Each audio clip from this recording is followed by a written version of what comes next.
Olá, amigos da TV Mundo Maior. Começa agora o programa Ciência e Espiritualidade e hoje o nosso tema é homeopatia. Olá, amigo, amiga do Ciência e Espiritualidade. Nós estamos aqui neste programa para falar de novo sobre homeopatia. Por quê? Porque a homeopatia, ao nosso ver, aqui do Ciência e Espiritualidade, é a medicina que chega mais perto de uma medicina preventiva. Isso porque a gente sabe que as doenças elas vêm sempre de dentro para fora. São sempre alterações da alma que repercutem imediatamente no perispírito e mais cedo ou mais tarde vão se manifestar no corpo físico. Quando nós fazemos uma terapêutica homeopática, nós estamos interferindo em um plano anterior ao plano biológico com repercussões no campo biológico. Então nós já estamos indo um pouco antes, tentando interferir ou interromper o processo do adoecimento um pouco antes. É claro que a verdadeira medicina é a medicina da alma, é aquela que ensina o indivíduo a pensar, a sentir. E uma vez que nós deixemos de sentir a raiva, o desamor, nós vamos deixar de adoecer. Mas enquanto não chegamos nesse ponto, a medicina homeopática é um poderoso recurso que faz com que nós possamos harmonizar as nossas energias. E energias harmonizadas é equivalente a corpo físico são. Então, trouxemos hoje no nosso programa o Dr. Oswaldo, que é um homeopata experiente, que é espírita e que vai trazer mais informações sobre essa especialidade médica. Muito tem se falado de medicina alternativa. Não existe medicina alternativa, existe medicina. E a gente pensa na medicina complementar. E mesmo esse termo é preconceituoso, porque muita gente pensa na medicina complementar, a medicina alopática como sendo a principal e as outras complementando essa medicina principal. Mas eu vejo que não há como fazer medicina sem abordar os vários aspectos. Todas são complementares. E hoje nós vamos ouvir uma entrevista sobre a homeopatia. Vamos lá. Para falar sobre homeopatia, estou com o Dr. Oswaldo Cudizio Filho, que é homeopata. Bom, Dr. Oswaldo, muito obrigada por estar aqui participando do programa Ciência e Espiritualidade. E eu gostaria que você explicasse um pouquinho mais sobre a homeopatia para o público de casa. Bom, inicialmente, quando que começou a homeopatia? A homeopatia ela é uma medicina que ela foi desenvolvida por um médico chamado Samuel Hahnemann, que ele era alemão. Por volta do 1790, mais ou menos, que ele começou a trabalhar com homeopatia.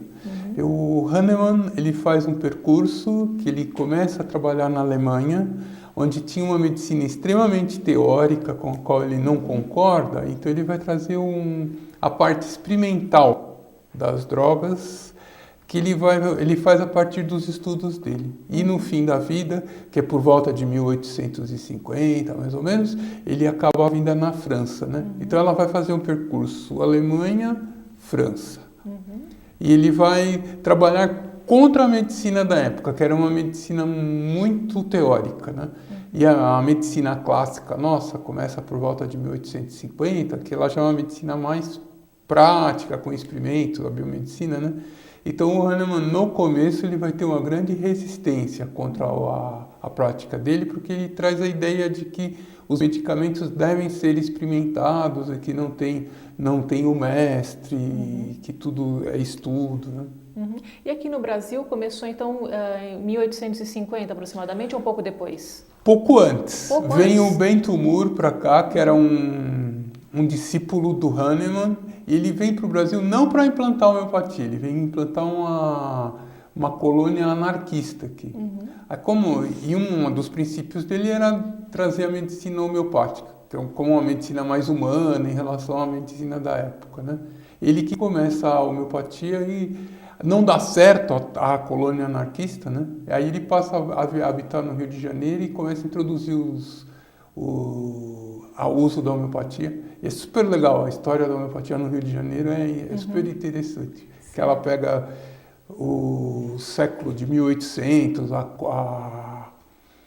o segundo reinado, Interessante. E como que assim, a consulta da homeopática, ela leva mais tempo, né, que uma consulta normal? Por que isso?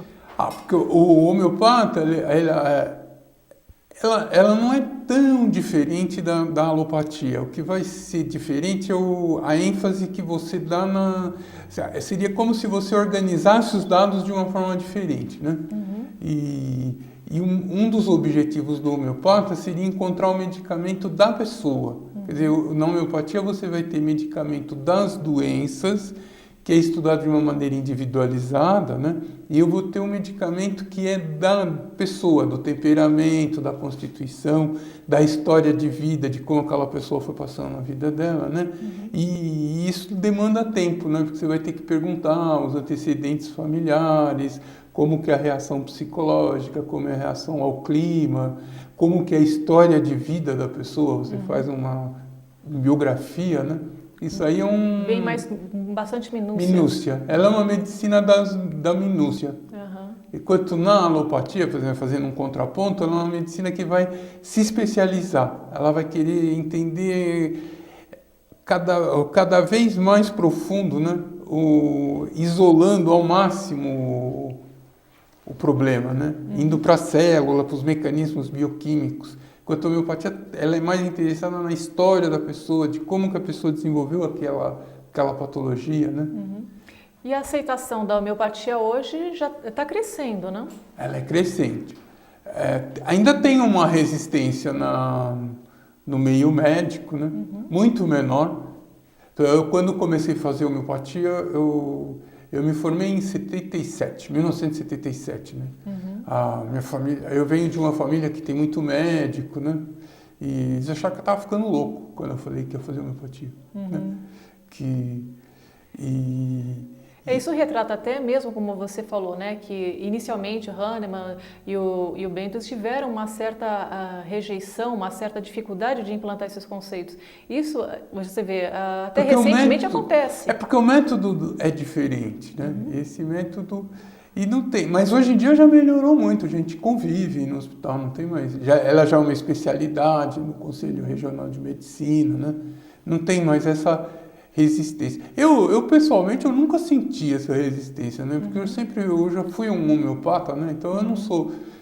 Eu vejo isso em alguns colegas que eles brincam, falam, me converti com a homeopatia, né?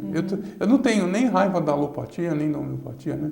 Eu tento estudar os métodos e vendo para aquela situação qual método que é mais adequado, né? Mas não... E acho a alopatia bem interessante. Ela bem feita é super bonita, né? Com não certeza. Tem um contraponto. Agora, cada uma tem áreas que a homeopatia atua melhor, tem áreas que a alopatia atua melhor e tem áreas que são em conjunto. Com certeza. Bom, doutor Oswaldo, nós vamos fazer uma breve pausa e nós voltamos logo após nosso intervalo.